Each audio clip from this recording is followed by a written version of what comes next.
Good morning, or good afternoon, maybe good evening, ladies and gentlemen. I'm Dr. Belle Ramadashane. I'm the managing editor of MycoAsia journal.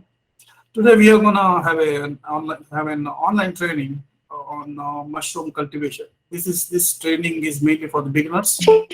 If you are already an expert in mushroom cultivation, probably you can skip it. But if you're not very much into mushroom cultivation, you are a beginner.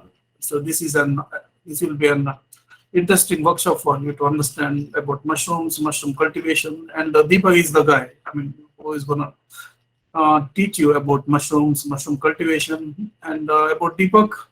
Dr. Mr. Deepak Gowda is the founder of Fungipedia. I met Deepak a couple of months, maybe 2 3 months back on Instagram, and I came to know that he has a company named Fungipedia, and he's from Mysore. Then I invited him to our MycoAsia network. That's a WhatsApp group. There he expressed that he's willing to do a free workshop on mushroom cultivation to the interested mycophiles, and I was very much into that point, and I just chased him, and I just got him here to train you guys on my mushroom cultivation. Thank you, Deepak, for agreeing No to. problem. My pleasure. Yeah, and it's a brief introduction about Deepak. Deepak is from Mysore, which is in Karnataka state of India. Deepak did his bachelor's degree in science from Maharaja First Grade College in Mysore, one of the prestigious colleges of that area. Then he went on to do masters in science in microbiology from Dayanand Sagar institution in Bangalore, which is also in Karnataka in India. Later on, he worked for a FMCG company for 2 years. After that, he spent 3 years learning the tricks of mushroom cultivation in Bangalore and Pune. And he says, his CV says he has got the experience in working for grassroots small-scale mushroom cultivation projects. Okay. Uh, with this, I officially invite Mr. Deepak Gowda, founder of Fungipedia, to start this workshop. Thank you, Deepak. Over to you. Thank you, sir. Thank you for that introduction. So, welcome all. Good afternoon to you. Welcome to this free workshop on mushroom cultivation for beginners. This workshop is brought to you by MycoAsia Journal of Modern Mycology and Fungipedia. My name is Deepak Gowda, and as sir said, I am the founder of Fungipedia. I've done my master's in microbiology. I work as a mushroom spawn maker, and I also have some years of experience in cultivating mushrooms on smaller scales. Yeah, so I see here, I saw the registration forms of this workshop, and I saw that a lot of you are from a strictly scientific background. There are some PhD holders here, there are some research scholars, and people who are very closely associated with the field of microbiology and who are from a scientific background, basically. But there are also some people who are attending this workshop who are not strictly from a scientific background. And keeping that in mind, I've made sure to make this workshop in such a way that any layman will be able to understand and do mushroom cultivation. So, we are not going to focus very strictly on the scientific on the hard science that is involved in mushroom cultivation, but instead we will be focusing more on the practical steps that one needs to take in order to grow mushrooms. All right. So, let me just tell you a little bit very quickly about what Fungipedia is. So Fungipedia is an educative online portal. We want to connect the Indian people with mushrooms. We educate people about the art of mushroom growing and the wonderful benefits that fungi have to offer us. And by doing this, we expect that we will be able to eliminate the consumer resistance among Indians regarding the use of mushrooms in their diet. So, in India, we don't have a lot of mushroom consumption. We are not very familiar with the consumption of mushrooms, and that's the problem we are trying to fix. And we at Fungipedia, we sell mushroom growing kits, we sell mushroom spawn, and we are also looking forward to making value added products like pickles and cookies and things like that with the mushrooms that are grown locally. So that is what Fungipedia is. And so let's begin this workshop now. So after taking this workshop, you will be able to learn what a mushroom is, what fungi are, and we need to first learn the biology and the life cycle of mushrooms and fungi in order to have a strong understanding of the things that will be taught later in this course. And next, we will learn about the significance of mushroom cultivation. Why should we be doing mushroom cultivation? What benefits does it offer? And we will also learn a little bit about the history of mushroom cultivation, some market statistics, and we will also learn about the scope and challenges that are involved. And next, we will learn the basic steps behind the cultivation of all mushrooms. So I believe that there are 4 steps. And if you understand the principle and the logic behind these 4 steps, then you will be able to understand mushroom cultivation really well. And lastly, we are going to discuss step-by-step procedures for growing beginner-friendly varieties of mushrooms, which are oyster mushrooms and milky mushrooms. See, guys, in India, the most consumed variety of mushrooms are the button mushrooms, followed by oyster mushrooms and milky mushrooms.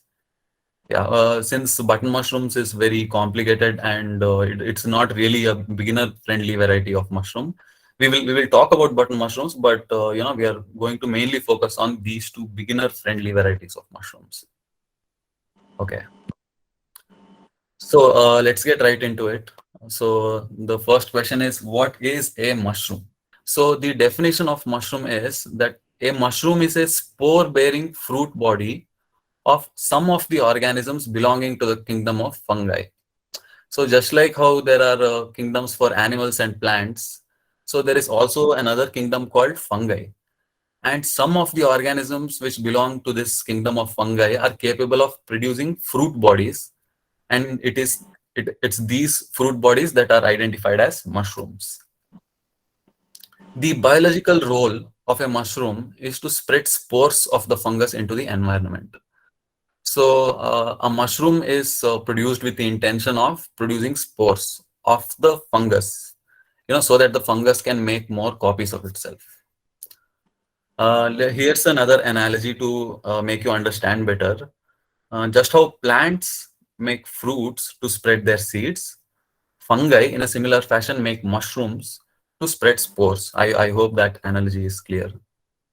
Plants make fruits to spread seeds, and fungi make mushrooms to spread spores similarly. So moving on to the next slide. So we just learned that mushrooms are fruit bodies of fungi. So now the question arises, what are fungi? So let me just explain that to you with this picture right here. So this picture is depicting the 5 kingdoms of life. Recently, they've classified it into a six. Recently, they made it into a 6 kingdom classification. I understand that, but for the sake of this workshop, we are going to just have a look at the 5 kingdom classification. So the 5 kingdoms under this classification are Monera, Protista, plants, animals, and fungi. So first we'll talk about the kingdom Monera. The Monera kingdom is primarily comprised of organisms like bacteria. They are prokaryotic, they are unicellular, they are sometimes autotrophic and sometimes heterotrophic. They are found in both motile and non-motile forms, and they reproduce asexually. Next, we have the kingdom of protists. So protists are slightly more developed than Monera, which means they are eukaryotic. They are found in both unicellular and multicellular forms. They are known to be autotrophic and heterotrophic, and they are also capable of sexual and asexual modes of reproduction. So these 2 are the microscopic kingdoms, and on the top we have the 3 macroscopic kingdoms, which are plants, animals, and fungi. So we all know plants are eukaryotic, they're multicellular, they are all exclusively photosynthetic. They are non-motile and they also produce sexually. Next, we have the kingdom of animals. Animals are eukaryotic, they are multicellular, they are heterotrophic, they are motile, and they are capable of sexual mode of reproduction. So lastly, we are coming to the kingdom of our interest.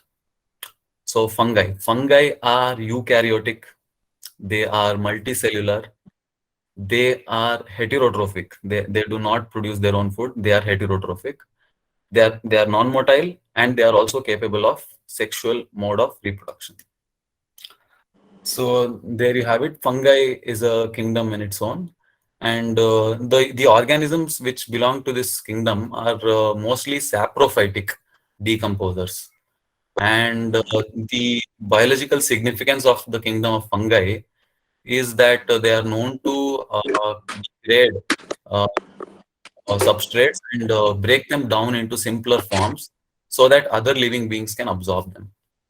Yeah. So that is what fungi are. So next we are going to have a look at the life cycle of a mushroom.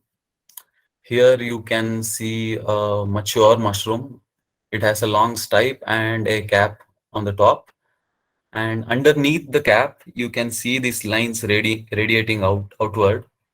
And these structures are called the gills of a mushroom. So it is from these gills that the mushroom drops spores into the environment. These spores are microscopic and they are going to get carried in air currents to far off locations. And once these spores enter an environment where they find both good food and good climate, then they will begin their germination process. So the spores will germinate. They begin to grow tubular filamentous growth, um, and once this reaches a certain stage, it's going to look like a white cottony appearance. If you've ever seen some white fungus growing on an old piece of bread or something that is decaying, that is essentially what the mycelium is. So the mycelium is the vegetative body of the fungus. And once this mycelium has established itself comfortably, what it's going to do is now it's established, it wants to make more copies of itself.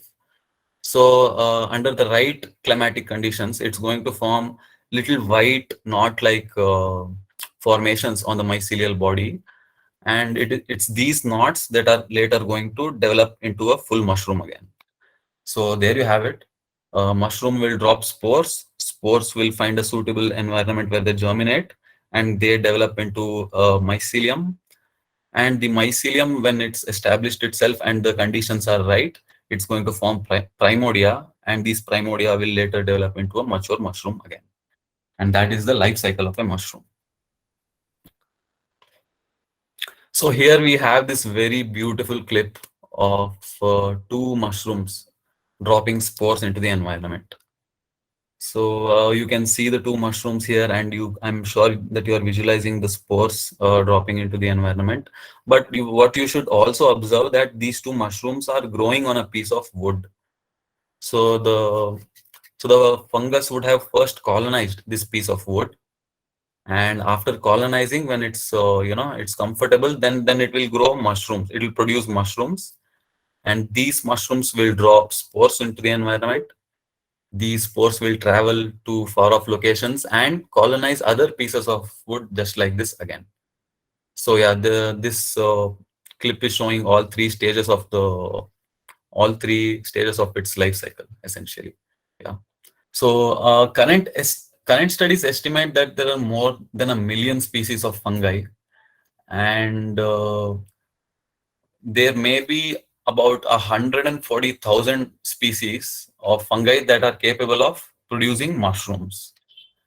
And and among these 140,000, around 3,000 species may be considered as edible, and 200 of them are experimentally grown. 100 of them are economically cultivated. 60 of them are commercially cultivated, and 10 species are cultivated on an industrial scale. So this progression is of the scale of mushroom cultivation, I suppose. And about 2000 species have been suggested to possess medicinal properties. Now let's talk about what is mushroom cultivation and why is it important, right? So mushroom, you just saw the life cycle of a mushroom in nature. So when man tries to replicate this life cycle in under man-made conditions with the intention of harvesting mushrooms for food, is when this is called mushroom cultivation. So what's the significance and why should we be doing it, right? So mushroom farming is more sustainable than traditional vegetable farming systems. It does not pollute soil or water. So we produce we grow a lot of vegetables and crops to feed our huge population, and farmers in India are known to use chemical fertilizers and pesticides and insecticides on their farms. These chemicals essentially they can degrade the soil, they can enter into the water bodies and pollute them, and they can also enter the food chain and get into our own bodies also. And what mushroom farming does is that it oversteps all these problems because mushrooms are not uh, grown using soil, and they're grown very sustainably. Yeah. Um, and mushroom cultivation gives us an excellent opportunity to utilize easily available agro wastes and turn them into protein rich food. So doing mushroom cultivation has is like hitting two birds with one stone essentially. On the one hand, you have utilized the widely available agricultural waste into doing something useful, and on the other hand, you are also growing protein-rich food. And I suppose you can also say that it's like hitting three birds with one stone because once you use this agricultural waste to grow mushrooms, the spent agro waste can now further be used to make compost, which will again revitalize our soil. So, mushroom cultivation utilizes agricultural wastes. It grows protein-rich food, and if you use the spent agricultural waste from mushroom growing, you can also make compost to revitalize the soil. Yeah. So that is why we should be doing mushroom cultivation on a bigger scale.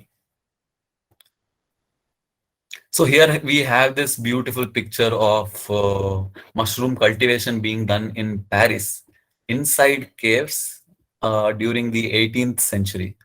So back in the 18th century, we did not have a lot of high-end equipment. We did not have the infrastructure, but Europeans had found out that caves serve as a perfect environment to do mushroom cultivation in.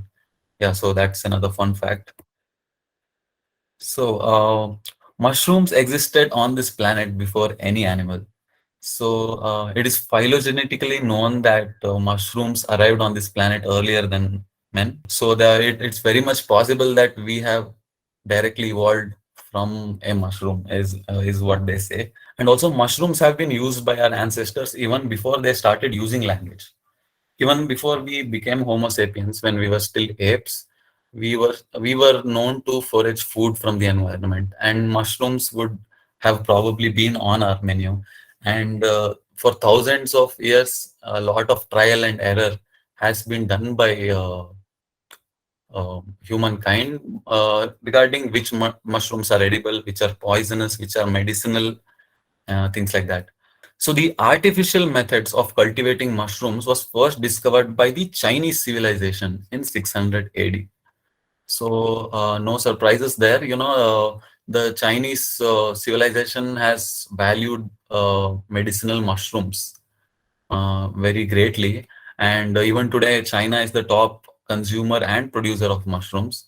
So naturally, it was they who first discovered ways of cultivating mushrooms artificially.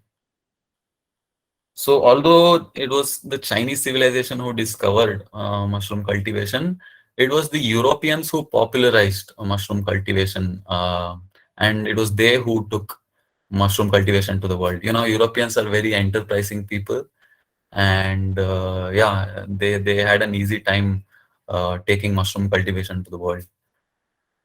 In India, the Indian government funded the first scheme on button mushroom cultivation in 1961 through ICAR, which is the Indian Council of Agricultural Research. So, Indians were relatively late to explore the benefits of mushrooms. Although mushrooms had been consumed in the Indian subcontinent, as we were also known to forage. Um, but however, the first government-funded scheme only came into play after 1961. So, in the next slide, we are looking at a bar graph of the state-wise mushroom production in India. In this graph, Punjab is leading with the most mushroom production, followed by Odisha, Haryana, Maharashtra, and henceforth, as you can see. And you can also visualize from this graph how the production of mushrooms is split among the states with respect to the varieties as well. If you notice closely, you can see that the green part of the bar graph, which is representing the button mushrooms, contributes to more than 75% share of the total mushroom production in India. And followed by oyster mushrooms. After button mushrooms, it is oyster mushrooms that are most popular in consumption. And then it's the milky mushrooms. Yes. So, yeah, and the other mushrooms are also grown in India, like paddy straw. Yeah, they are quite popular in states like Odisha and West Bengal. Here we are looking at the world's mushroom production share, and leading this chart is China with 41% of the world's mushroom production share. So as I told you earlier, China is known to consume a lot of mushrooms. They value their medicinal benefits highly, and yeah, it's known that they are the both the top producers and consumers of mushrooms. So after China, we have Italy, USA, Netherlands, and as you can see here that India is on the latter, the right end of this graph, with just 0.16% of the world's mushroom production share, which is actually, I find that it is a bad thing, and we should be growing more mushrooms actually. And I'll tell you later in the course why we should be growing more. So the third graph is of the world consumption of mushrooms. Again, we are seeing here that Netherlands spends the most money uh, to grow and have mushrooms. And then we have China, then Ireland, USA, Europe, Germany, and you can see India has a very negligible amount of mushroom consumption.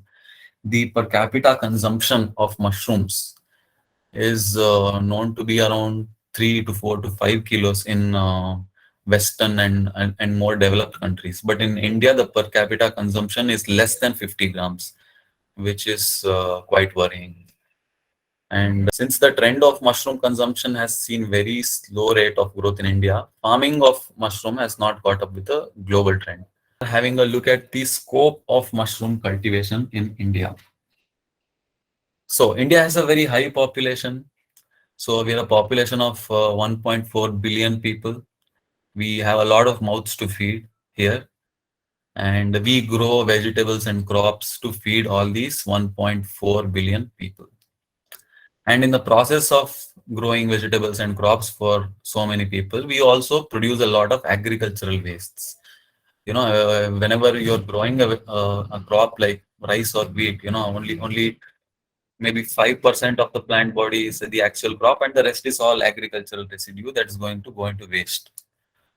So there is an abundance of agricultural waste in India, and these agricultural wastes are actually the raw materials for us to grow mushrooms with.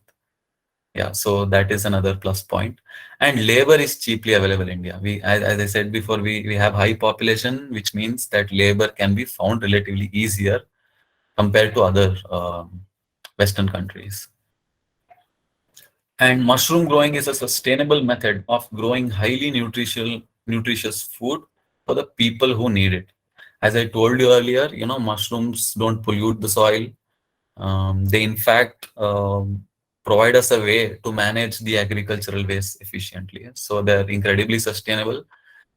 incredibly sustainable, I feel, and they also have a very low carbon footprint on the nature. So yeah, we should be doing more mushroom cultivation.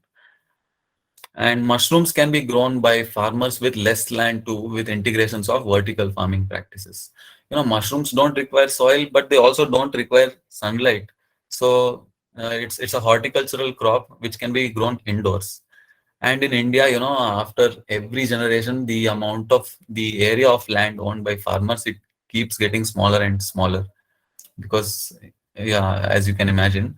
And so, mushroom farming is something that can be done by farmers even with less land.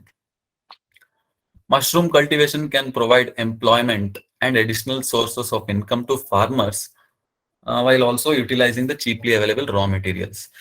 Naturally, farmers are in the close vicinity of a lot of agricultural waste.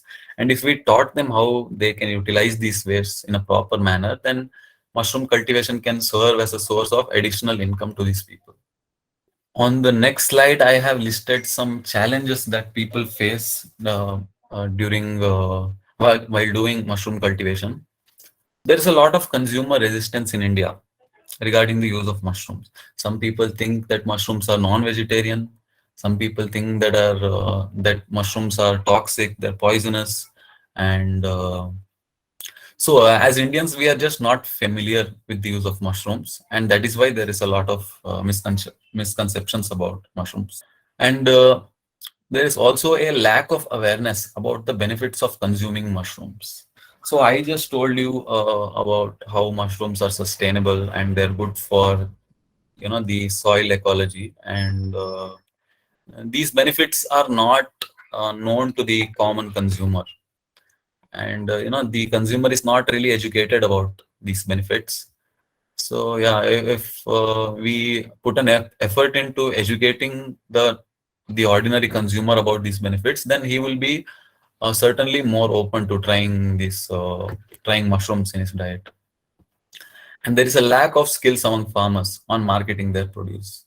Yeah, farmers, the Indian farmer thinks that once the mushrooms are grown, his efforts would end there, but that is not the case. Um, Mushrooms are not sold at your APMC yards, and a little bit of marketing effort is also required for the farmer to sell his mushroom. So yeah, something needs to be done about how he's going to market the mushrooms as well. There is a lack of guidance and outdated information out there. So there are some institutions that supposedly help the farmers to learn mushroom cultivation, but they just teach you how to do mushroom cultivation, but they don't actively contribute into making mushroom cultivation beneficial for the farmer. Only when the farmer is benefited in terms of making a profit, only then will this whole model work. Yeah. And also there is a shortage of capital to upscale growing operations. Yeah, so mushroom cultivation, when it's on the smaller scale, it's fine, but it's a labor intensive job, and eventually the farmer would have to scale his operations, and for upscaling his operations, it's going to require a lot of capital, which can be a challenge for many farmers.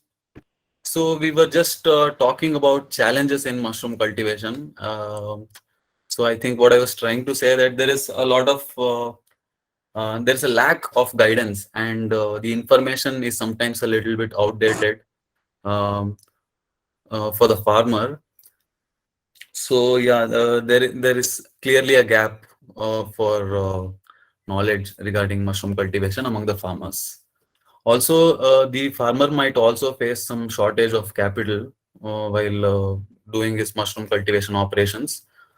Mushroom cultivation is a labor-intensive work, and when it comes to upscaling his production, then he's going to require a lot of capital, in fact. So yeah, that also is a challenge for the farmer. So here you are having a look at two pictures of the types of cultivations done in India.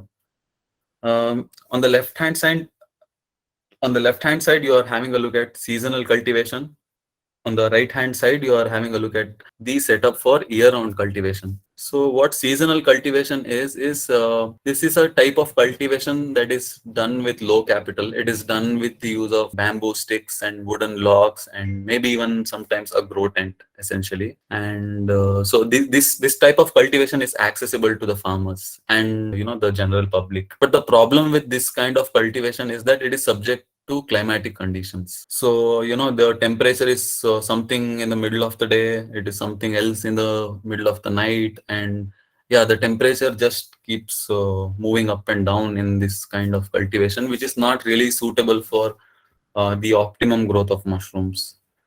And secondly, we have the second type, which is called the year-round cultivation of mushrooms. This requires a high capital. This type of cultivation is done with a well-established infrastructure with growing rooms that are capable of monitoring and controlling the parameters like temperature, humidity, and all that. It can provide consistent growing conditions throughout the day and throughout the year, in fact. And this type of cultivation is known to give out high productivity. Yeah, so those are the two types of cultivations. Okay, next we are going to talk about some common terms that you need to know to understand mushroom cultivation in the later part. So firstly, what is a substrate? A substrate with respect to mushroom cultivation is a suitable dead plant material which serves as food for the fungus we want to grow. Yeah, we know that fungi are known to degrade plant matters, dead plant matters. So we are going to use that as a substrate to grow them on. And next we have spawn. The spawn is an inoculation medium which is carrying the fungus. And with respect to the cultivations that we are going to talk about, the spawn will be in the form of grain spawn. Okay, we are going to use grains which will be carrying the fungus on them. Yeah, so that is what spawn is. Okay. Next, mycelium. What is a mycelium? So mycelium, as we discussed earlier, it is the cottony filamentous vegetative body of the fungus. So once you mix the spawn and substrate together, the fungus is going to start growing out of the spawn and it is going to colonize the substrate. And this white cottony growth that is colonizing your substrate, that is what the mycelium is. It is the body of the fungus. Yeah, in that form. Um, Next, we are going to know what pasteurization is. So pasteurization with respect to mushroom cultivation is heat treatment of substrate at a temperature of 60 to 70 degrees Celsius. So yeah, pasteurization is heat treatment at 60 to 70 degrees Celsius. And next we are going to know what sterilization is. So sterilization is a heat treatment of a more intensive type actually. It is heat treatment of the substrate at 120 degrees Celsius at 15 psi. If you have ever used an autoclave in your laboratory, if you are from a scientific background, uh, so sterilization is providing a heat treatment of a greater intensity. And this can actually reduce the microbial load on a greater scale than that of pasteurization. Talking about relative humidity. So relative humidity is the amount of moisture carried in the air with respect to the maximum saturation. So to rephrase that, if you are imagining a cubic feet of air, it is inherently capable of carrying a certain amount of moisture inside it. Okay. And yeah, that is what relative humidity is. It's an indication of how much moisture is being carried in that cubic feet of air. Yeah. And lastly, we are going to know what biological efficiency is. So biological efficiency is a measure of how much productivity this whole process has given us. Okay, so it is a calculation of the weight of mushrooms you are able to grow divided by the dry weight of substrate you use to grow this multiplied by 100. So if I was able to harvest 500 grams of mushrooms using 1 kilo of dry substrate, that would mean that the biological efficiency is at 50%. And we have come to the last slide of the first part of our workshop. So, as I told you earlier, there are four common steps in the cultivation of mushrooms. The first one is called substrate preparation. The second one is called inoculation. The third one is called incubation, and the fourth one is called fruiting. And later in the workshop, I'm going to explain the principles behind all these four steps. And if you understand just these four steps, you will be able to make yourself into an excellent mushroom grower. You just need to understand the logic behind these steps to understand mushroom cultivation as a whole. So, yeah, we are going to have a short Q&A session now regarding the things that we have already discussed, and we will continue after this. Continue the slides after this Q&A session. Okay, Deepak, let me read out one question from the chat box. Yeah. Okay, Sangeeta wants to know which one is the most cultivated edible mushroom in India, also in worldwide, and tell me about Wolveriella volvaceae in India. Deepak, did you get Okay. it? So the most cultivated edible mushroom in India and the world would be button mushrooms. Yeah, they are widely available in India. Every vegetable shop you go to, you can find them there. And yeah, it's button mushrooms which are most popular. And regarding Wolveriella volvaceae, this is also I've been told that it tastes very very good. Very the taste profile is very close to that of the button mushroom, and this is an outdoor cultivated variety. The cultivation is relatively easy, and yeah, it's also practiced in the northeastern states of India, is what I know. Yeah, if you want to know anything more specific about Wolveriella, then yeah, you can uh, ask again, no problem. Okay, thank you, Deepak. This next question is from Ketaki. She would like to know, could you, okay, she had asked you a question. Could you talk about growing tent and what is the easiest way to build one? Did you get the Okay. question, Deepak? Okay. Yes, sir. I got it. So, a growing tent is actually an excellent thing. I mean, we talked about seasonal cultivation and year-round cultivation. And we, as innovative people, we should be bringing the best of both worlds together. And yeah, seasonal cultivation is easy on the pockets, and the benefits of having a grow tent is enormous. I mean, you can actually integrate the climate control systems into the grow tent if you spend some time doing research on that. So yeah, grow tents are excellent. And just 1 minute, sir. What was the question again? Can you talk about growing tent and what is the easiest way to build one? Okay, if you want to build a grow tent, then you must actually do some research on which grow tents are insulated. The a grow tent, in terms of mushroom cultivation, it should be able to prevent the loss of coolness. The it should be able to stop the exchange of temperature from the inside environment to the outside environment. So that is one quality that your grow tent should have. Yeah. And the easiest way to build one would be, yeah, just put a metal framework, and you use the grow tent to cover it completely. Yeah, that is how you would go about building a grow tent. Thank you, Deepak. Okay, Shazina, you would like to ask a question?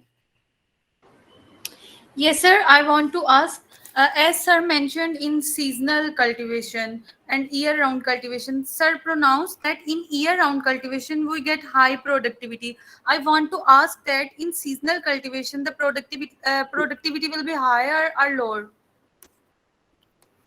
So yeah, in during seasonal cultivation, as I said, the temperature is going to have a lot of variance. During the day, the temperature is going to be on the higher side, and during the night, it's going to come back on the lower side. So these Okay. fluctuations, they actually impact the growth of both the mycelium and the mushroom. If we were to do some research on a mushroom grow bag, which is exposed to natural conditions, and one which is being grown in a fully controlled environment. The second type would be obviously more productive. Yeah. So in simply, we will get more productivity in year round, but the Yes. productivity will be limited in seasonal. I wouldn't say limited. It actually depends on how well you do the setup. People who Okay, do okay. small scale cultivation, they Okay, use sir, I got very. the point. Okay. Yes, Okay. it depends upon the conditions. Yes. Okay, Yes. okay. How well the conditions are maintained in that setup. Yeah. Okay, sir, thank you. Thank you. Okay. Sheetal wants to know from Deepak, can you Mhm. throw some light over medicinal mushroom cultivation? Deepak. So yeah, medicinal mushroom cultivation also follows the same flow of procedure that we are going to discuss later on in the second part. It's just four things. There you have a substrate which the fungus likes to grow on, and then you have the fungus itself, which is the inoculum. You put them both together, and yeah, you incubate them for the fungus to completely colonize the substrate, and then you simulate some other parameters so that the fungus thinks that it's time to grow mushrooms. So what if I can know what more specifically she wants to know about, I can answer better. Yeah. Maybe you can answer that later after the Okay. workshop. Yeah. Okay. Yeah. Vivian Diaz would like to know. She's asking you, can you show how they look like oyster mushroom or butter mushroom? How do they look? Maybe in the second part of your presentation, Yes. you're Yes, going to. sir. Yes. Yeah. Captain Kirk would like to know, will there be any discussion on exotic mushrooms like shiitake and lion's mane, for example? Okay, these mushrooms are not really beginner-friendly varieties of mushrooms, and it would take me a longer period of time to explain it in detail. And also, the difficulty of growing these mushrooms is also a little more complex. And yeah, I'm going to talk about the cultivation of button mushrooms, lion's mane, and Ganoderma, all three varieties. But it's going to be very brief. Yeah, in this workshop. Yeah. Okay, okay, thank you, Deepak. Som Gupta, you have any question? Yes, sir. Yeah, Sir, my please. question is that mushrooms are known for their medicinal qualities, and there are many researches which are conducted in India itself. So, why is there resistance in India for selling it and for making it profitable? Because whenever I ask my friend about eating mushrooms, then some people say that it's a dead food, and some people say that it's not allowed in their culture. So, why is it so in India, and how we can cross it so we can make it profitable and we can make it known to more people? Deepak. So the answer to this question actually lies with the consumer himself. If we look at the statistics, we already had a look at the market statistics, and we have a very low per capita consumption of mushrooms. It is less than 50 grams per person. So the average Indian is eating less than 50 grams of mushrooms per in a year. So naturally, that would translate that the Indian consumer is not really familiar with the use of mushrooms. So he might have a lot of misconceptions about them, and that is why there is resistance. The resistance is simply because he's not familiar with mushrooms to begin with, I believe. Sir, I was saying that if people who are educated about mushrooms and people who have a mission to spread the knowledge about mushrooms, if they do nice marketing campaigns and if they start, sir, if they start growing and if they start educating the farmers, the mushroom can have scope in future in India, right? Yes, definitely, definitely, sir. I mean, as we discussed earlier, we have a lot of people here in India, and we need more ways of generating sustainable food than what we already have. And I think in the future, these things will play out in a very nice way, but it just hasn't happened here yet. And these days, all the people in India are tech savvy, and they're educated, and I think the time is coming. Okay, Okay, sir, thank you so much. thank you. Deepak Manohar Raju says, hi, Deepak. And he would like to ask, he would like to know answer for two questions. How do you source raw materials and from where? That is the first question.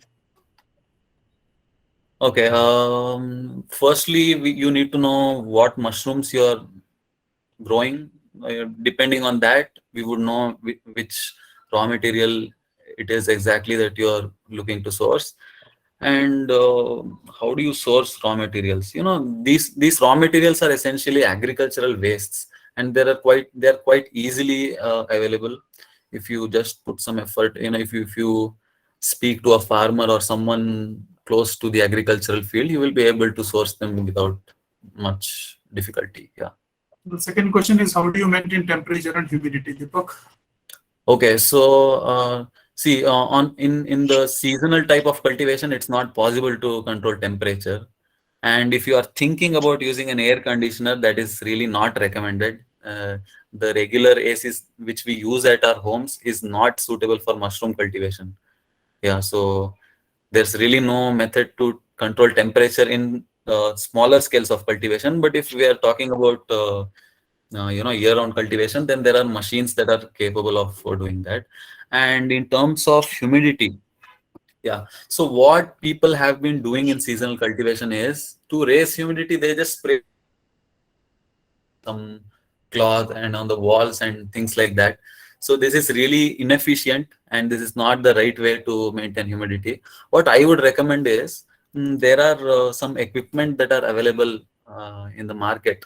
For just some 4 to 5 thousand rupees, you can actually buy a decent humidifier, and it does a great job in humidifying room of maybe 10 into 20 size. Yeah.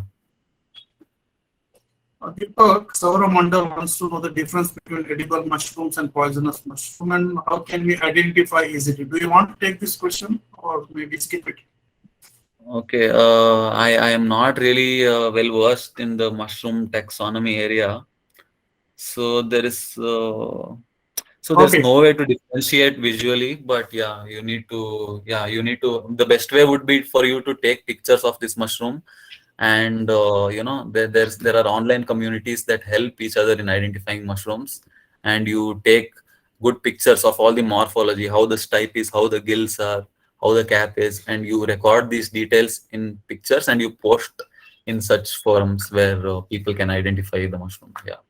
I would like to request Saurav Mandal to attend our upcoming workshop on mushroom identification by Dr. Samantha Karunartna, who is the managing editor of MycoAsia. He is going to conduct a separate workshop on mushroom identification, also about the readability.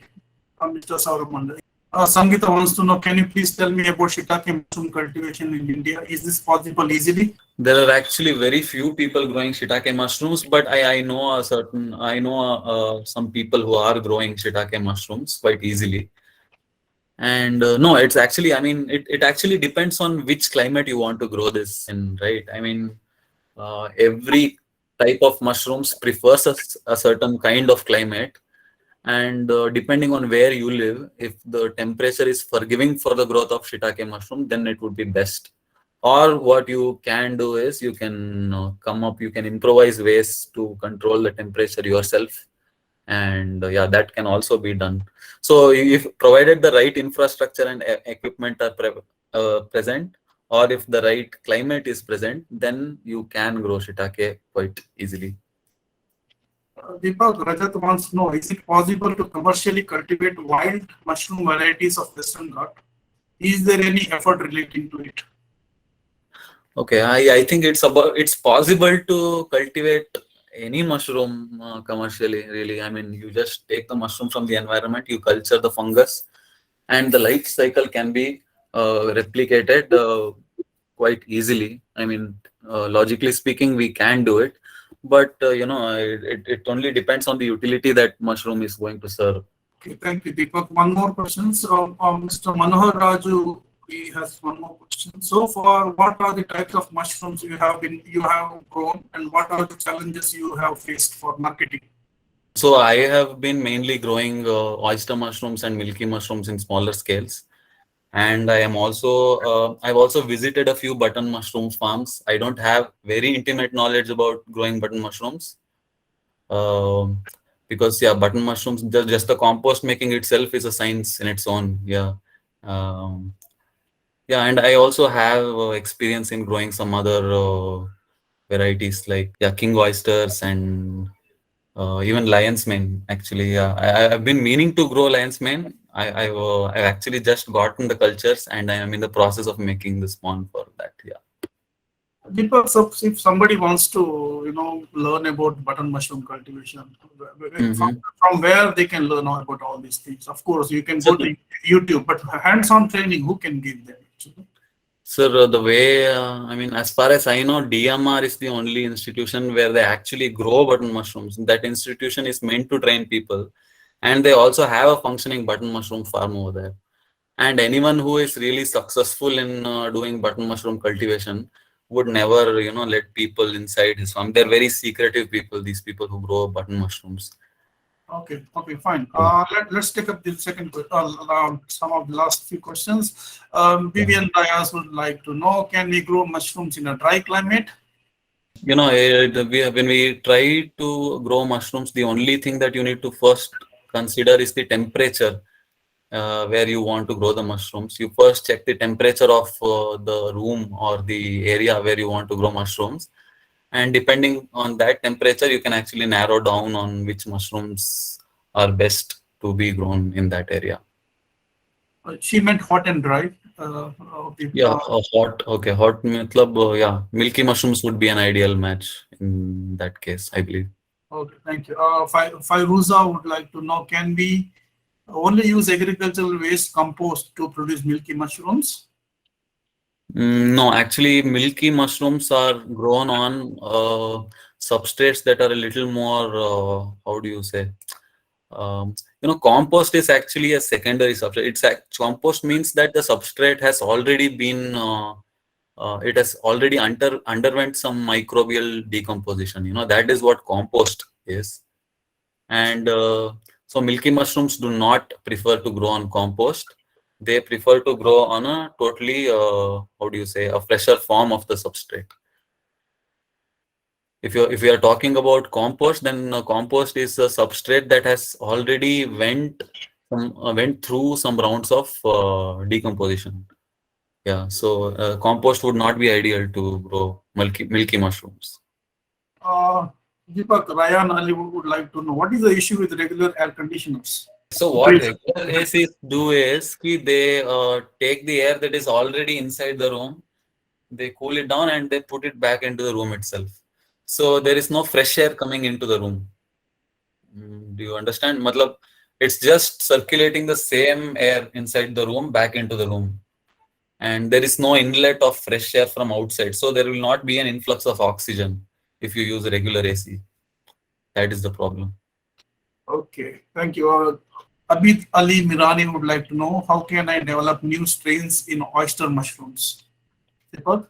Oh, I would not be. I mean, this is actually way in over my head. I mean, I do not know how to develop the strain of oyster mushrooms, but I'm sure that there are people who do advanced mycology and who do like fungal breeding who would be aware of that.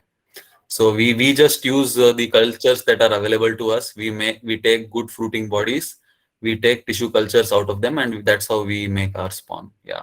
Abid, we'll come back to you with this answer to this question, okay, in one of the coming workshops, okay? Jeff wants to know, what are the techniques and procedure to collect and store the spores?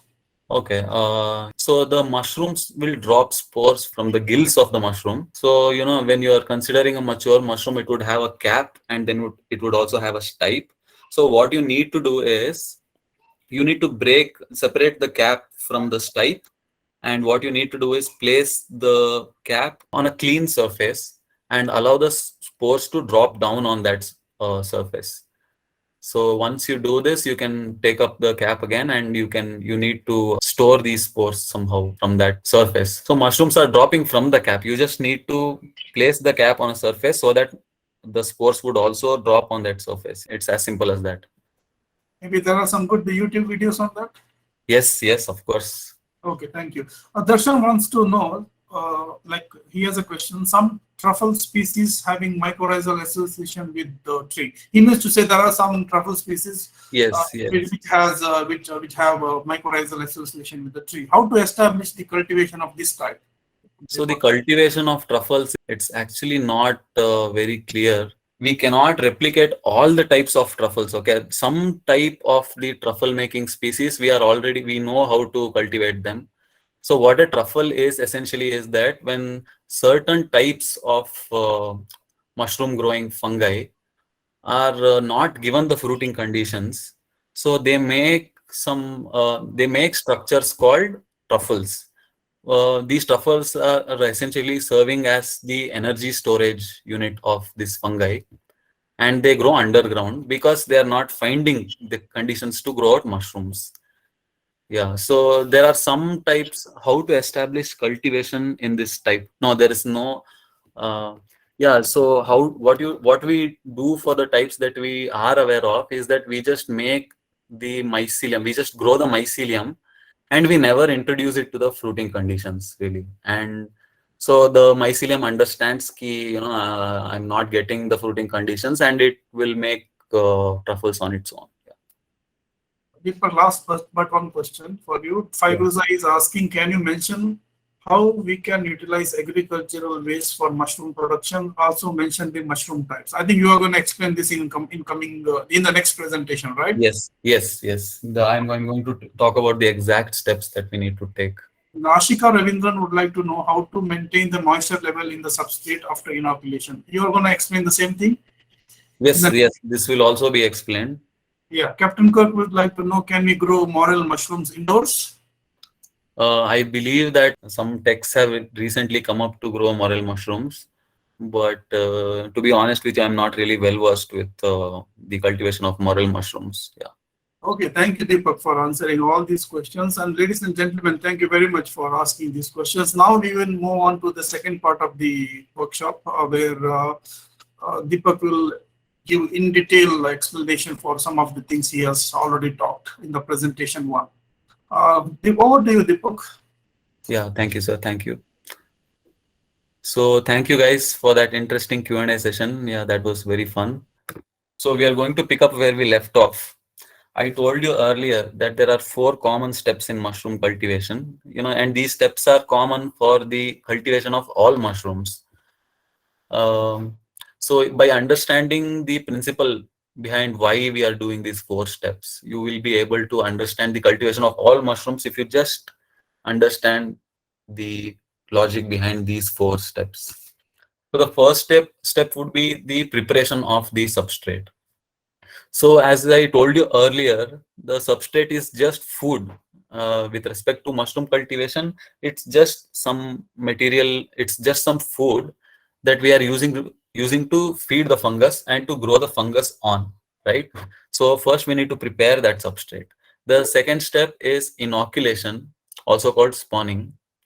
So we have prepared the substrate. Now we must add the fungus itself through a medium onto the substrate so that it starts feeding on the substrate. That step where we add the fungus inoculum into the substrate is called inoculation, and it's also called spawning. Thirdly, okay, so now you've got the substrate, you've prepared the substrate, you've added the fungus. Now you must provide suitable growing conditions for the fungus to colonize this substrate. Right, so this step is called incubation, and it is also called spawn run. And lastly, we have fruiting. So after the fungus has completely colonized the said substrate, we must make the fungus think that it's time to grow out mushrooms. And these conditions are usually triggered by an influx of humidity, a small drop in temperature, and exposure to fresh air. Yeah, so these are the 4 steps that are common for the cultivation of all mushrooms. So now let's go into a little more detail about each of these steps. First, we will talk about the preparation of the substrate. So the substrate is essentially a dead plant material, a plant waste. So here you are seeing the straw, and then you can see sawdust, corn cob waste, and the last one is bagasse. So a substrate is just food for the fungus to grow on. It is a plant-based material, and some examples of substrate are straw, bagasse, compost, sawdust, corn cob waste, cotton seed waste, soybean hulls, and even paper waste. Yeah, all these things can serve as substrate for mushroom growing, depending on which mushroom you're going to grow, of course. So why do we need to prepare the substrate? Okay, so these substrates in their natural state, they are loaded with microorganisms. They grow out in the open environment, on mud and dirt and all these things. So they are loaded with thousands of types of microorganisms. And what we need to do is we need to get rid of all these microorganisms, because when we add the inoculum, these microorganisms might actually end up competing with our desired fungus. So what we need to do is we need to get rid of all these microorganisms. And how are we going to do that? So the first thing you need to do is you need to soak the said substrate in water overnight. And after that, you need to subject it to heat treatment. Now pay attention, because it is very important that you soak these substrates overnight. Okay, I'll tell you exactly why. These substrates not only have microorganisms, but they also have microbial spores in them. And these spores might inherently have some resistance to heat. I mean, they might be heat resistant. These spores, they are meant for surviving tough conditions, and they might end up resisting this heat. So what happens when you soak these substrates is these spores will think that they're finding moisture, and they will think that the climate is suitable for them to germinate. By soaking the substrate overnight, you are making these spores to germinate. They will go from spore form to their germination form. And once it has come out of the spore form, it is no longer resistant to heat, and it is susceptible to your heat treatment. So that is why it is important that you soak the substrate and overnight, and then you subject it to heat treatment. So by doing the heat treatment, you are going to kill all the microbial population, and it will greatly reduce the number of microbes that our desired fungus has to compete with in the medium. Yeah.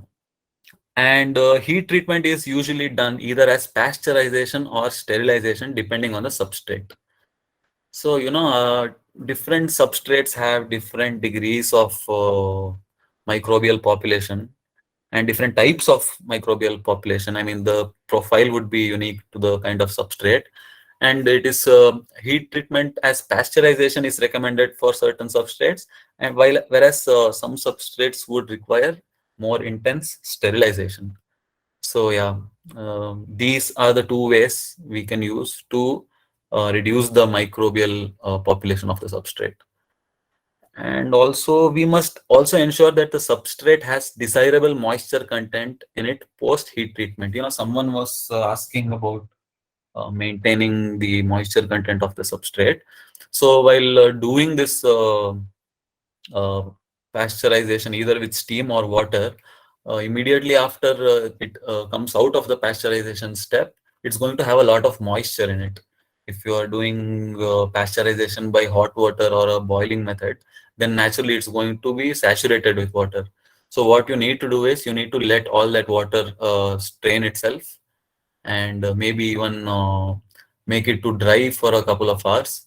And the optimum moisture level at the time of inoculation should be around 60%. So that is how you prepare the substrate. You soak it overnight, and then you give it heat treatment, and then you make sure that after heat treatment that there is a desirable moisture content inside the substrate itself. Yeah. Okay, so now you killed all a majority of the microorganisms in the substrate. You have set an optimal moisture content inside the substrate, and now comes the step of inoculation, adding the fungus onto this prepared substrate. Okay, so in this step, we will be mixing the prepared substrate and the grain spawn together inside a container. So inoculation is going to be done through grain spawn, at least with respect to this workshop. I mean, whatever we are talking about here, the inoculation can even happen through liquid cultures and spore syringes and things like that. But we are not going to go into detail about all that. We will only talk about grain spawn, as it is the main medium of inoculation for commercial mushroom growing. And also, you must keep in mind that inoculation needs to be done in a very clean environment. Both the substrate and the spawn must be handled with clean hands. So, in the previous step, we just eliminated all the most of the microorganisms in the substrate. And after pasteurizing it, if you're just going to handle the substrate with dirty hands, or you're going to place the substrate on some dirty surface, it would be counterproductive. You're just adding more microbes into it again. You're spoiling the whole process of, you're spoiling that which you have achieved by doing pasteurization. So yeah, and it must be noted that post substrate preparation, both the substrate and the spawn and all the things that they come in contact with must be clean. And the ratio of substrate to spawn is specific to the type of mushroom being grown. So how much spawn do I add for how much substrate? That is something specific to the mushroom being grown. So, we are just talking about inoculation as a whole. We are not really talking about a particular mushroom yet. So yeah, it's dependent on the mushroom. The third step is called incubation or spawn run. So this is in the first step we prepared the substrate. Second, we added the inoculation in the medium of grain spawn, and now we must incubate this mixture in a place that is facilitating for the fungal growth. The conditions for optimum fungal growth should be maintained during incubation. Yeah, as I told you before, we are going to provide optimum growing conditions for the mycelium to completely colonize our substrate. Whatever optimum temperature is that particular mushroom is known to have, that particular mycelium should is known to have, we must provide that temperature to it. And also, it is important that we allow gas exchange to occur during incubation. Mushrooms don't, the colonization phase doesn't really require fresh air exchange, but it does require a certain amount of gas exchange though. I mean, the whatever grow bag or container you're going to put the substrate and spawn in, it should not be airtight. That is what gas exchange means. So if it's not airtight, then it pretty much means that gas exchange is allowed. Yeah. And maintaining relative humidity and CO2 concentration inside the grow room is not required. The only parameter that you need to control during incubation is temperature. Okay, the humidity and giving it fresh air, just forget about all that during incubation phase. Next, during the incubation phase, the fungus has colonized the substrate, and now the final step comes, which is fruiting. Fruiting is triggered by the influx of aerial oxygen, humidity, and a slight drop in temperature. As you know, in nature, mushrooms come up right after a day of rain. They are quite intelligent beings. They know that the humidity is high after rain, so they plan their life cycles accordingly. So when we are trying to do this under man-made conditions, also we must simulate the conditions of rain. The three parameters that we need to control during this phase is, we must provide optimum levels of temperature, we must give it a high relative humidity and also fresh air exchange, and we must also facilitate a slight drop in temperature, guys. Mushrooms absorb aerial humidity and direct watering should be avoided. So mushrooms love humidity, but that doesn't mean that we are going to spray water directly on them. The water should always be provided to the mushrooms indirectly. You should spray water around the mushroom growing bags and into the air, essentially, by so that you increase the humidity in the air, and you're not trying to water the mushrooms directly. Yeah. So to summarize all the four basic steps of mushroom cultivation, first we are going to pasteurize or sterilize the substrate. We are going to mix the substrate with grain spawn inside a polybag like container, and we are going to make pinholes for gas exchange. We must facilitate gas exchange. And the third step, we are going to incubate the mixture and allow the fungus to colonize the substrate completely. And lastly, we introduce conditions that facilitate mushrooms, the fruiting of mushrooms. Yeah, these are the four common steps for the cultivation of all mushrooms, guys. First, you pasteurize the substrate, you inoculate the medium carrying the fungus, and then you incubate and allow the fungus to colonize, and then you introduce conditions which encourage mushroom growth. So these are the four steps. In the next slide, we are going to have a very rough overview of the cultivation of button mushrooms, Ganoderma, and lion's mane, with respect to the 4 steps that we just discussed. So while growing button mushrooms, we are using pasteurized compost as the substrate. We inoculate that compost with 5% of mushroom spawn.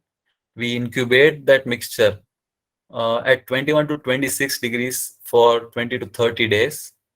And when the fungus has completely colonized the substrate, we introduced fruiting conditions, which are a temperature of 14 to 18 degrees Celsius, a carbon dioxide concentration of less than 1000 ppm, and a relative humidity of above 90%. Next, on the next column, we have Ganoderma.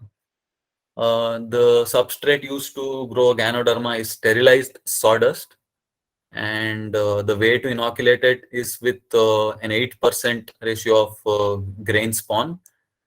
And we are going to, as we discussed earlier, this inoculation step is done in clean environment, guys. And this mixture is incubated at 21 to 27 degrees for 20 to 30 days.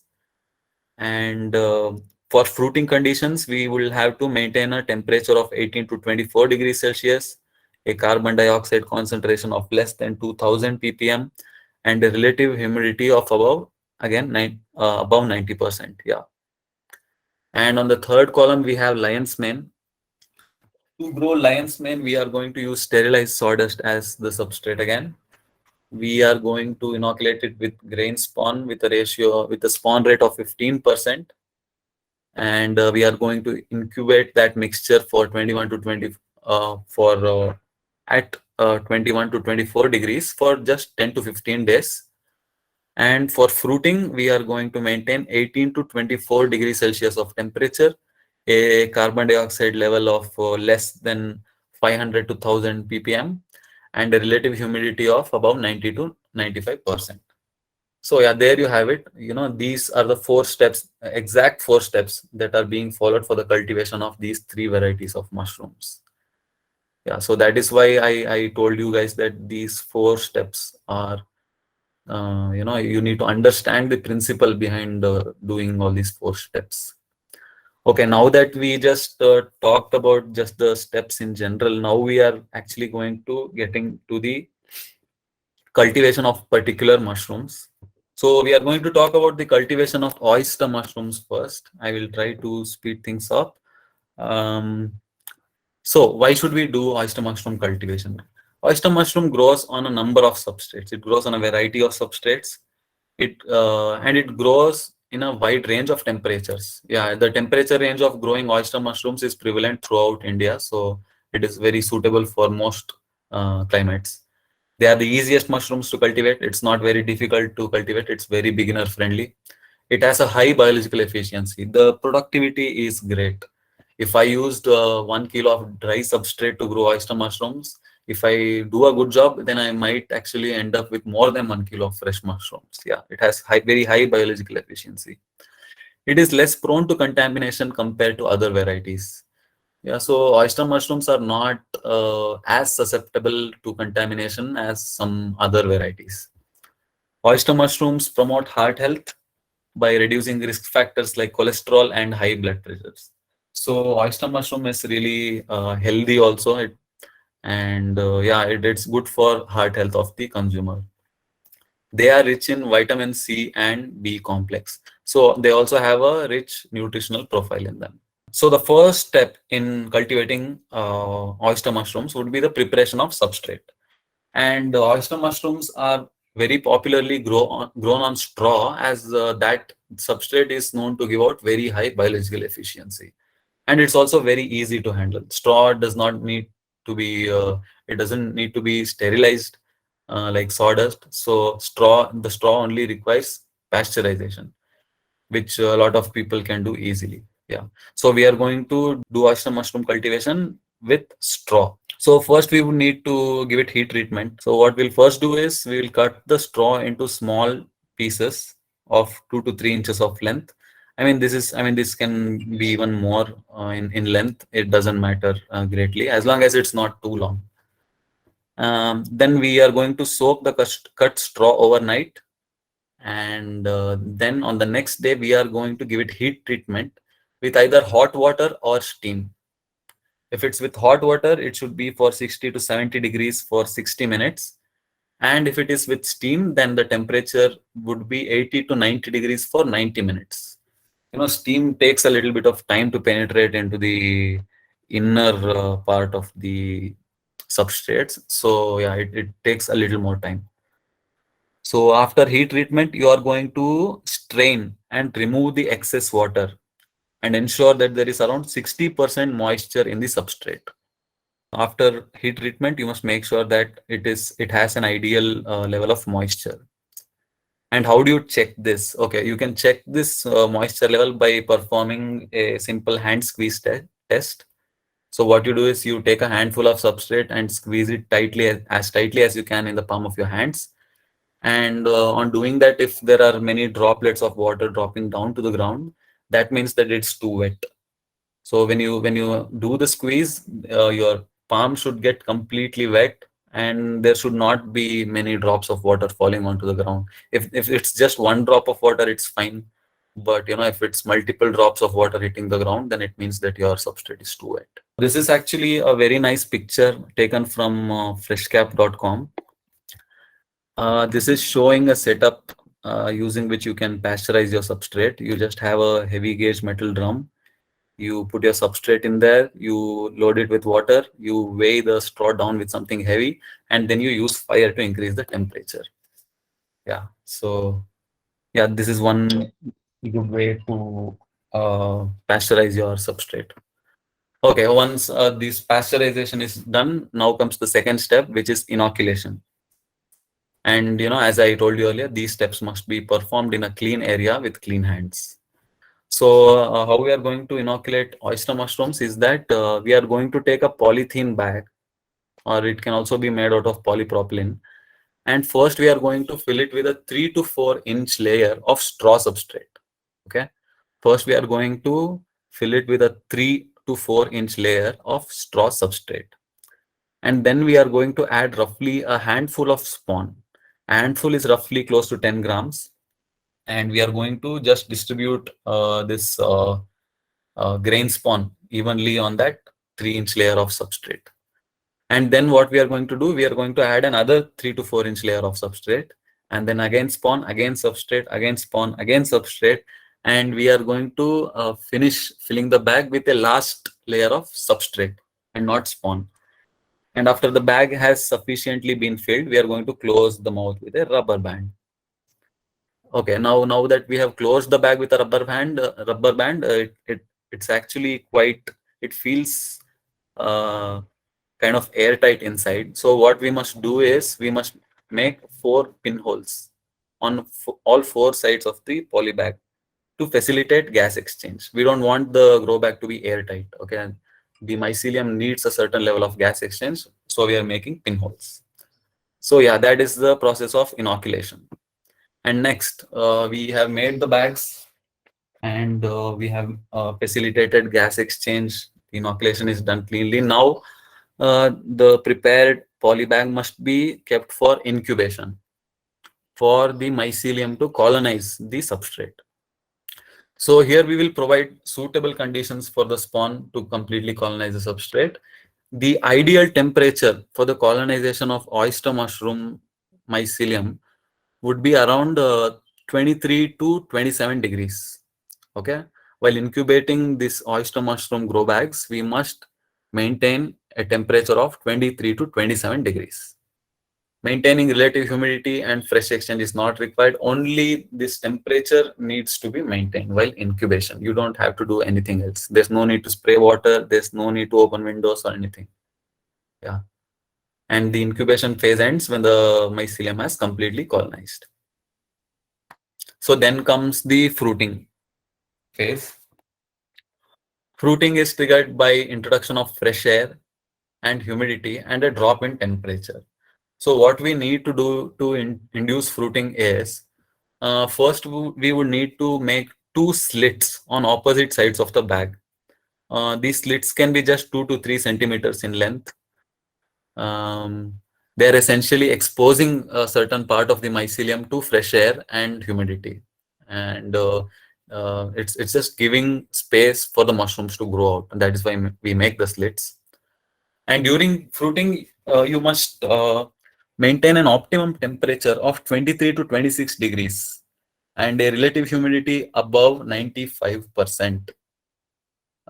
Yeah, so you need to maintain the said temperature, and you also need to maintain high humidity. And and one more parameter that you need to control is the fresh air. Yeah, when the fruiting phase begins, these are the three parameters you need to take care of: temperature, humidity, and fresh air, guys. Yeah. You must avoid spraying water directly on the mushrooms. As I told you earlier, you must give them water indirectly by increasing the relative humidity of the air inside the room.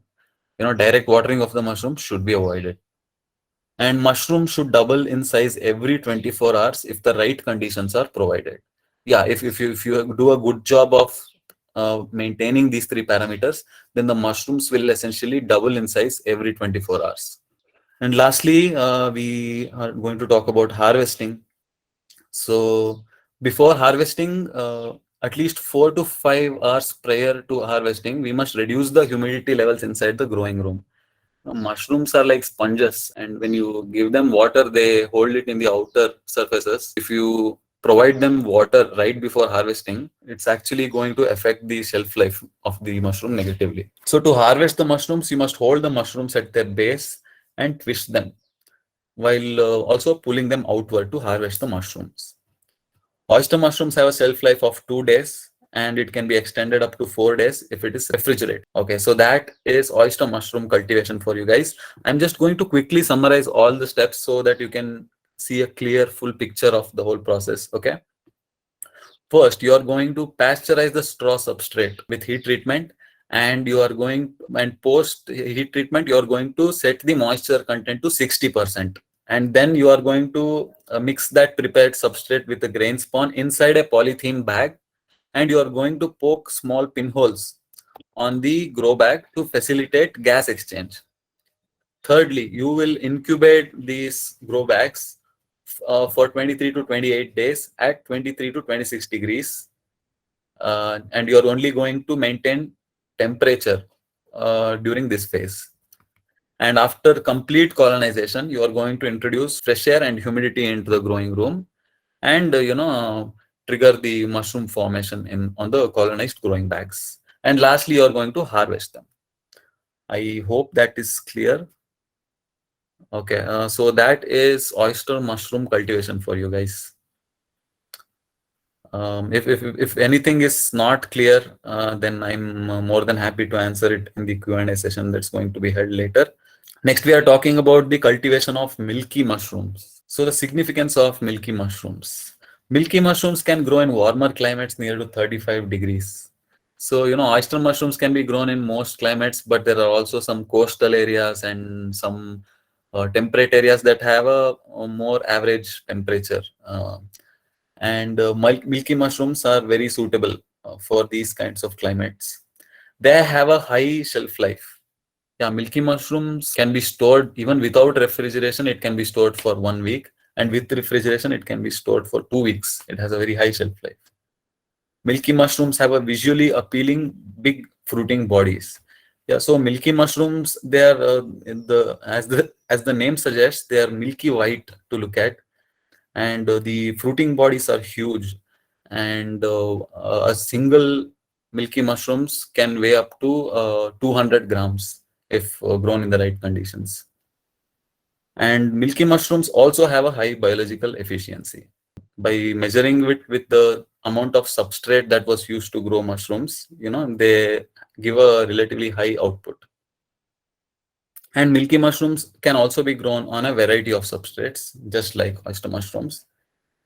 Milky mushrooms, they strengthen and regulate the immune system. It is also said to alleviate some symptoms of asthma and other allergies. It is also said to have an antibiotic, anti-tumor, anti-cancerous properties. It is known to help in regulating diabetes, lowering bad cholesterol levels, and to have strong antioxidant properties. So that those are the medicinal benefits of consuming milky mushrooms. Okay, now let's get down to the process of doing growing milky mushrooms. So again, we have the preparation of the substrate. Guys, I just want to let you guys know that the cultivation of milky mushrooms and oyster mushrooms is not very different. It is very similar with the exception of just one step, which is called casing, which I'm going to talk about later. Okay. So to begin growing milky mushrooms, first you need to prepare the substrate. Just as you did with oyster mushrooms, you're going to cut the straw into small pieces. You're going to soak them overnight, and then you are going to subject it to heat treatment, either with hot water or steam. And you are going to strain or remove the excess water to set the moisture level to 60%. You can perform a hand squeeze test to check the moisture level. So now you have prepared the substrate, and now you are going to inoculate it. So the inoculation is also very similar to what we discussed earlier. You are going to take a poly bag, you're going to fill it with a 3 to 4 inch layer of substrate, and then spawn, and then you're going to repeat the layers and end the layer with the last layer of substrate.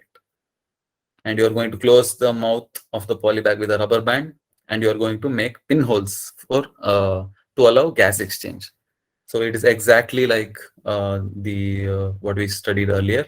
So inoculation, that is inoculation. So now comes incubation. So oyster mushrooms were liking another temperature range, but milky mushrooms prefer a totally different temperature range. So milky mushrooms like an ideal temperature range of 28 to 35 degrees, which is why they are suitable for warmer climates. The polybags must be incubated in a dry shaded location for about 30 to 35 days. Yeah, so incubation takes a little longer than oyster mushrooms here. So the incubation time is around 30 to 35 days. That is how long it takes for the milky mushroom mycelium to take over the whole straw substrate. Yeah, the only parameter that you need to maintain during incubation is temperature. No need to worry about humidity and air exchange.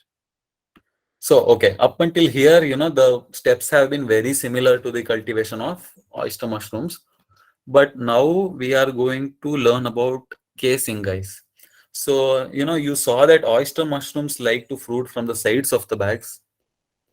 But milky mushrooms usually prefer to fruit from the top of the bag. And they also require a casing material for good fruiting to occur. So yeah, in this picture, you can see there is a grow bag over here. On the bottom part of the grow bag, it has colonized substrate. And on the top, it has some 1 to 2 inch layer of a material, which we are going to call the casing layer. Okay. So once the substrate has been fully colonized by the fungus, what we are going to do is we are going to add a layer of casing material to facilitate the growth of mushrooms. And this is very important for the growth of milky mushrooms. So talking about casing in a little more detail. So the casing layer is crucial for the growth of milky mushrooms. They provide physical support, moisture retention, and also an excellent microclimate for primordia formation. So those are the benefits of using casing layer. They provide physical support, they help in moisture retention, and they also provide a microclimate for the mushrooms to begin forming. What should we be using for casing layer? Now, there are actually many recommended mixtures of casing layer, but I personally would recommend pasteurized cocoa pith with close to 50% moisture. Okay, remember this is pasteurized cocoa coir, guys. You're not going to get cocoa coir and use it as you wish. Just how you pasteurize the substrate, you also need to pasteurize this casing layer as well, casing material as well. And this casing material should also have a moisture close to 50%. So after complete colonization of the substrate, we must open the poly bag. We have closed it with a rubber band, right? We open that, and on top of the substrate, we are going to add a 1 to 2 inch layer of casing material, which is we are just going to add a 1 to 2 inch layer of cocoa coir, guys. Yeah. So the mycelium now has some casing layer on top of it, and it actually has to run through the casing layer. It has to travel upwards through the casing layer, and then it needs to reach the top for fruiting to occur. And this phase is called case run. The running of mycelium through this casing layer is called case run. It takes another 3 to 5 days for the mycelium to run through the casing layer. And once it has run through the casing layer, now it can begin fruiting. So in this phase, we will provide a growing condition for the mushroom bodies to fruit, as we discussed earlier. And we are going to do this by misting the growing room and maintaining high humidity. We are going to provide a lot of ventilation inside the growing room. And we are going to maintain the temperature at 27 to 34 degrees Celsius. It's only a little bit lesser than what we have been maintaining during incubation, because we need to simulate a slight drop in temperature. Yeah, I mean, ideally. So mushroom pens will start to develop and reach maturity in 5 to 7 days after case run. So after the mycelium has run through the casing layer, it will take another 5 to 7 days for the mushrooms to start forming and reach maturity. So yeah, that is the fruiting of milky mushrooms. Lastly, regarding harvesting, it's the same. You hold the mushrooms at their base, you twist them, and they'll just pop right out. And before doing harvesting, you must reduce the humidity inside the growing rooms for 4 to 5 hours. And as I told you earlier, milky mushrooms have an excellent shelf life. They can go up to 7 days without refrigeration, and maybe up to 15 days if they are refrigerated.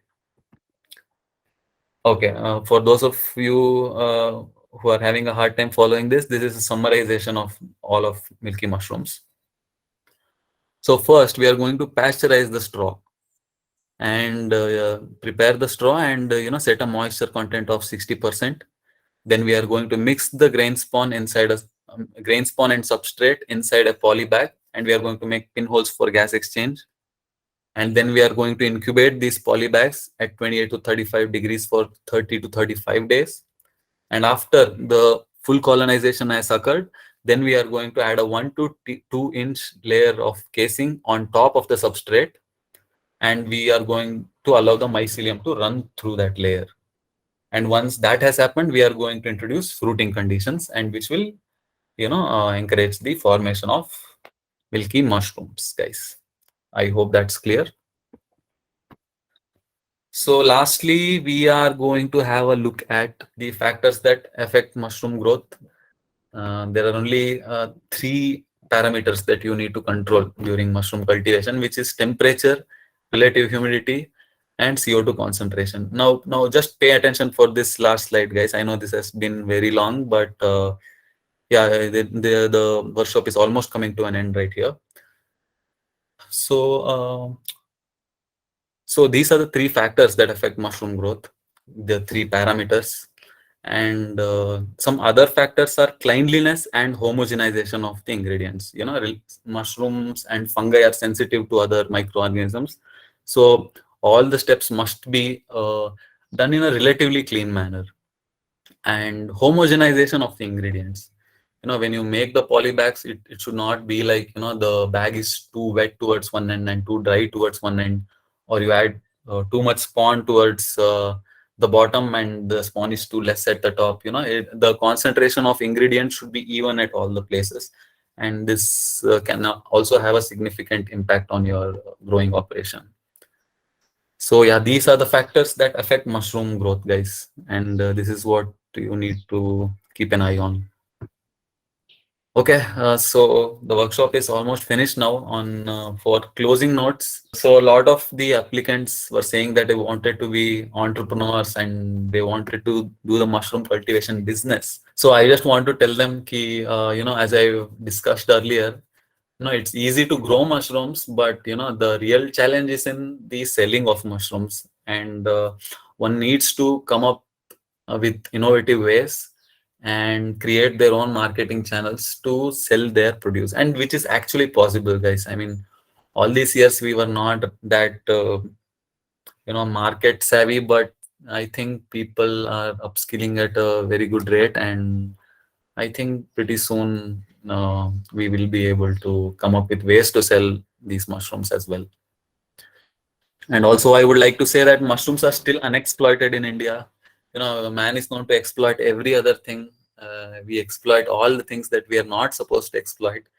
But mushrooms seem like the perfect thing, and it's almost like they're meant to be exploited. And we should be reaping more benefits out of these mushrooms and fungi, basically. And lastly, I would like to say that, after attending this workshop, the only kind of setup that is accessible to everyone is the seasonal type of cultivation. Okay.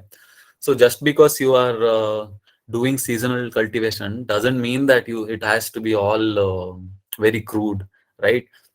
You don't you must not spray water on the ground to maintain humidity, guys. You should actually invest a little bit of money and buy a humidifier. It's going to do a much better job at maintaining the humidity.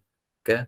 And for fresh air exchange, what people doing these types of cultivations would do is they would open a window or two and think that air exchange is occurring.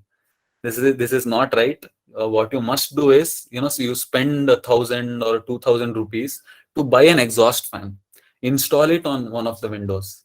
If you just buy these two machines, I promise you your yield is going to increase significantly.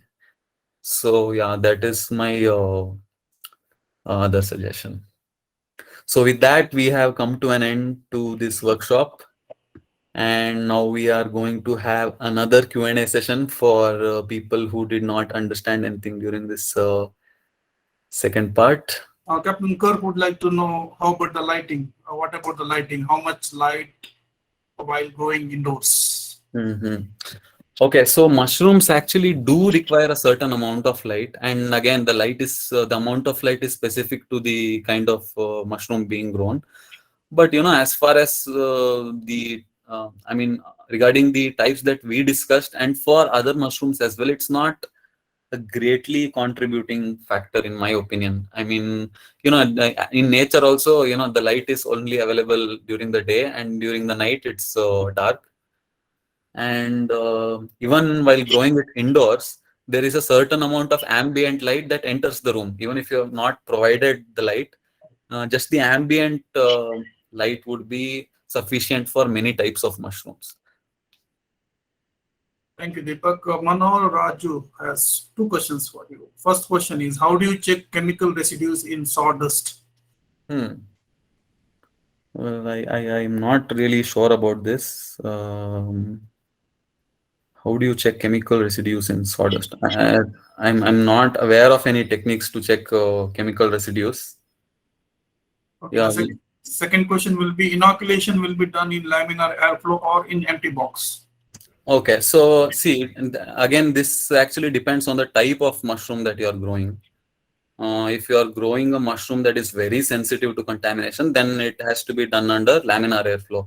But for the type of mushrooms that we discussed, and even for button mushroom cultivation, nobody uses a laminar airflow to cultivate, to inoculate these substrates. So yeah, inoculation is not a sterile step for many mushrooms, but only for the some sensitive varieties of mushrooms. Yeah. Okay, Sheetal, do you have any questions?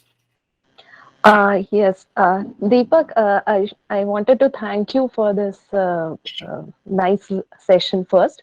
I have a question. How do you mentioned that CO2 concentration monitoring is essential? So, how do you exactly monitor the CO2 Well, to be concentration? honest with you, unless it is a year-round cultivation, we don't have means to monitor it. All we can do Okay. is mechanize it in such a way that air exchange is constantly occurring. As I told you, we Hmm. must use machines like exhaust fans inside our setup. Right. Hmm. Right. Yeah. So by doing that, we can be sure that enough air exchange is occurring inside the growing room. If you really want to monitor it, then I suppose there are equipments and probes that. Yeah, that is what I exactly wanted to know. Is there Yeah. any instrument or equipment Yeah. Yes. available? There is definitely there are definitely instruments that can measure CO2, but I've never Hmm. had the pleasure of using one myself, to be honest. Okay. Yeah. Okay. Thank you. Shazina, do you have a question for Deepak? Yes, sir. Yes, sir. I have a question. Yeah, please go ahead. Sir, as we are talking about cultivation, so we can cultivate artificially in any month. Like March is the best season. Like moisture content is available naturally. This is the best season for growth. But artificially, we can grow in winter, in summer. Okay, okay. So, moisture is something that we provide inside the growing room. And see, the primary thing that you need to consider is the temperature.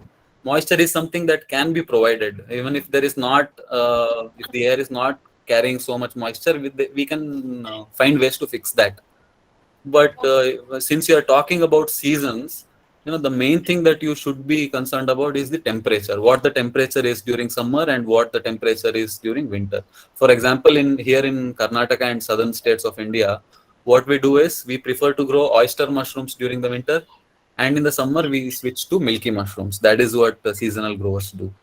So yeah, temperature is the main factor here, and you should look at what temperature you are having, and choose a species that is going to do well in that temperature. So if Abhi, we want to grow it commercially, we can grow it in either winter or summer, maintaining the temperature. I mean, no, first you will have to decide on which species you are going to grow, right? Okay. Yeah, Okay. yeah. Thank you. That was a very nice session, sir. Thank you. Thank you, man. Thank you. Abhi, do you have any questions for Deepak? Yes, sir, I have a question.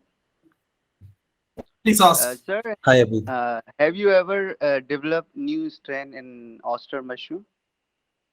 To be honest with you, no. We only use the cultures that are already available and that are popularly grown. So we make spawn for commercial growers, and Okay.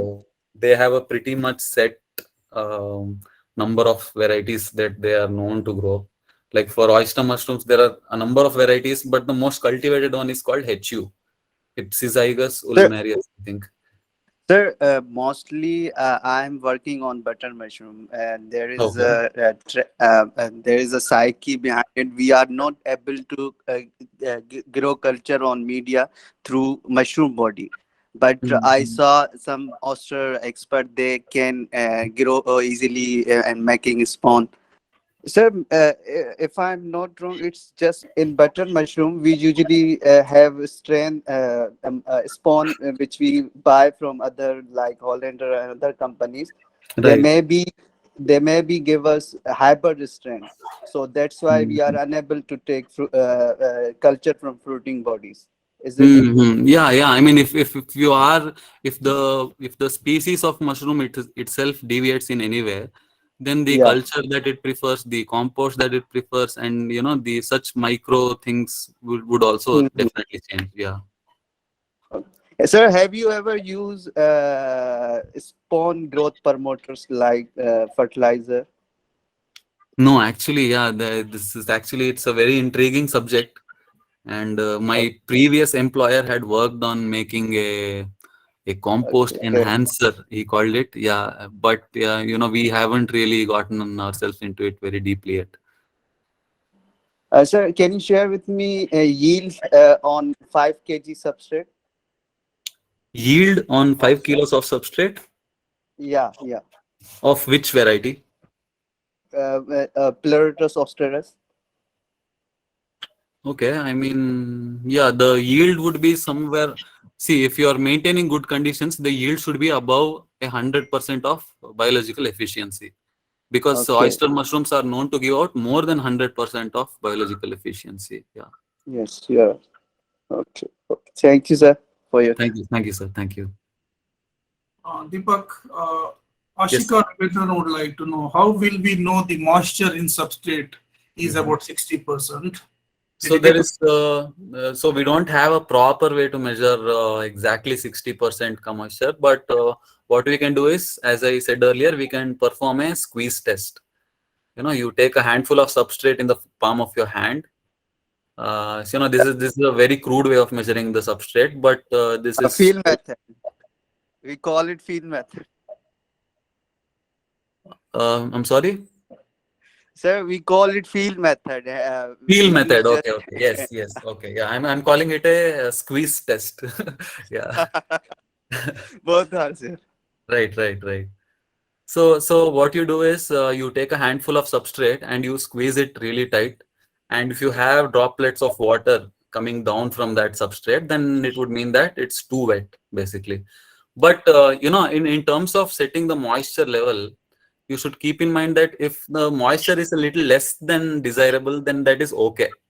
If it has a little less than 60%, that is quite all right. But if the moisture becomes too much, it is going to attract bacterial contamination and it's going to cause a lot more problems.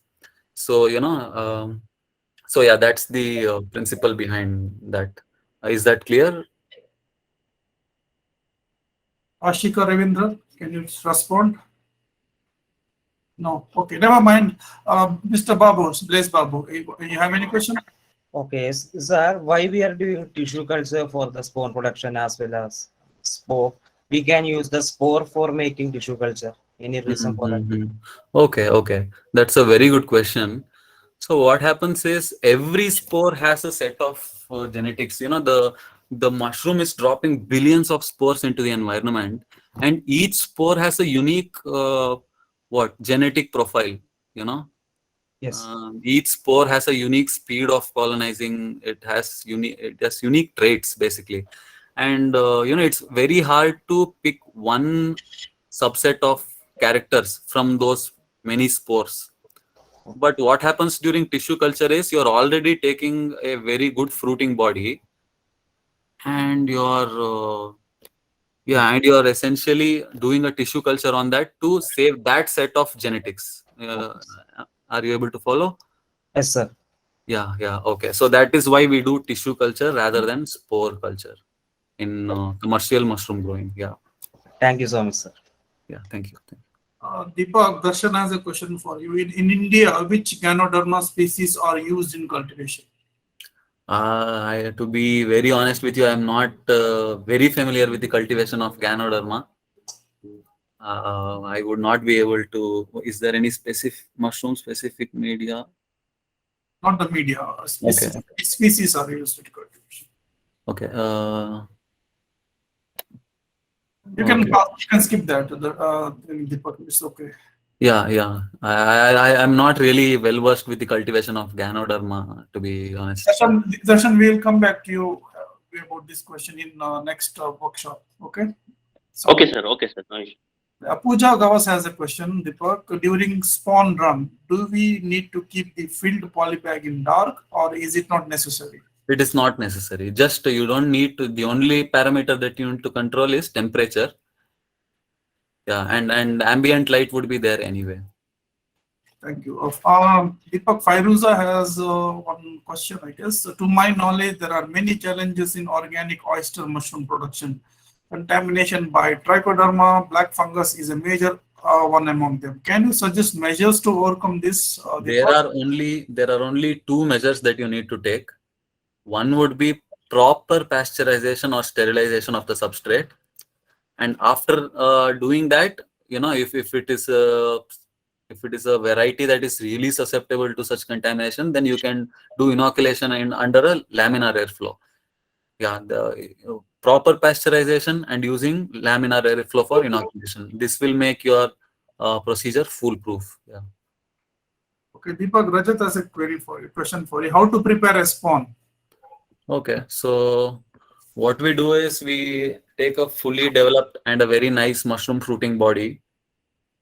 We make a cross. We cut it right down in the middle, and we take a little bit of the mushroom's fruiting body, the inner tissue of the mushroom fruiting body, and we simply place it on the culture media.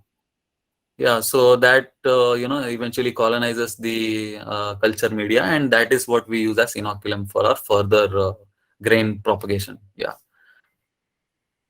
So it might not be very clear from what I said, but the spawn making is a little more complicated than mushroom cultivation. So if there was a way to visualize what I am talking about, then you would have an easier time understanding this. Maybe there are some YouTube videos on this, right? Yes.